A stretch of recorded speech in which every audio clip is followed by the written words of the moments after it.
Payback is this Sunday, and we have a kickoff match, a kickoff kind of segment, and just one match to go over. So we'll go over those as quickly as possible. First off, for the kickoff show, Ms. TV will have Finn Balor on the show.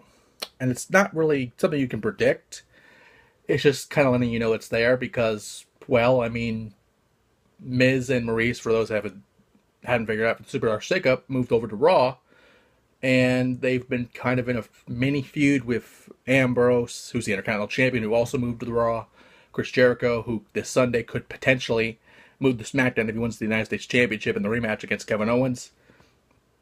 And Finn Balor, who's returned at the Raw after Mania. So it'll be interesting to see what happens here. Because, we haven't really seen Finn talk a lot on the main roster. Maybe a few bits and pieces here and a few promos here and there, especially with that Elder Scroll thing a long time ago, like last SummerSlam.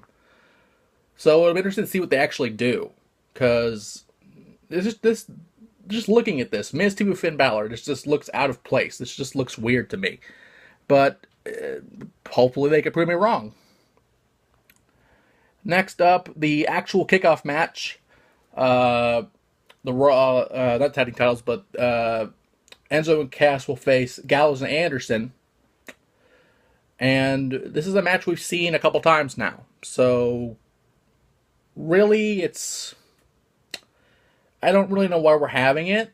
It's just there because, some tag teams have yet to show up on Raw. While some haven't been seen in a while, while some got moved for the Superstar Shakeup. Some got moved over to Raw. So, again, it's very confusing and everything. But, we've seen this match a couple times. So, I feel like it's a weird situation because Gallows and Anderson are the former tag champs. But Enzo and Cass need to win as well.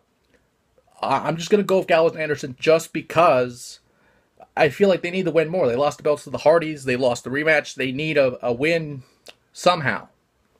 Especially since their team lost last night on Raw. So they need it.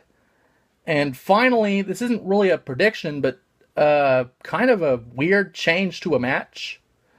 The WWE Champion, Randy Orton, will apparently not be defending his title in the House of Horrors. First of all, this is kind of weird because Bray is owed a rematch. He lost the belt at WrestleMania.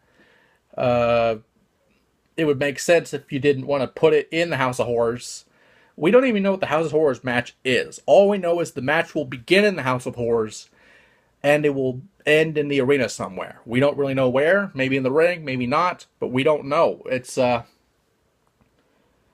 a weird situation because on one hand, we already have the United States title going to SmackDown.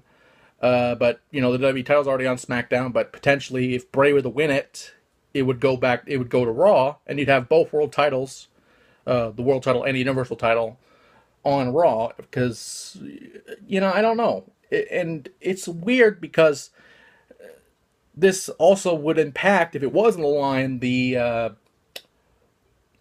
match with Jinder at Backlash. So, again, it's a weird situation.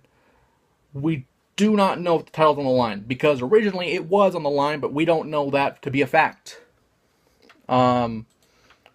It's there, but we don't know. We do not know. So I'm just going to do it two different ways. If the title is on the line, then Orton will probably likely retain, because as much as I would want Bray to win the title, it wouldn't make sense to bring the WWE title onto Raw unless you make a new championship and make the strap blue or something. Because that's what they basically did with the Universal title. And a blue strap maybe wouldn't look bad. We just have to see it just to make sure. But a blue strap wouldn't be bad if this were to happen. If the match isn't going to happen, if the title's not on the line, then Bray will probably win, and that could help him get towards the Universal title or the Intercontinental title or whatever you want to do with him on Raw. Because the Shakeup kind of messed up this match a little bit. but we don't know that for sure. We don't know what's going to happen. All we do know is Payback is this Sunday, and hopefully we'll figure out what the hell a House of Horrors match is, because honestly, this is probably one of the matches, if you're going to buy this, just to see what this match is, it'd be worth it just for that. But again, if anything happens, we'll let you know.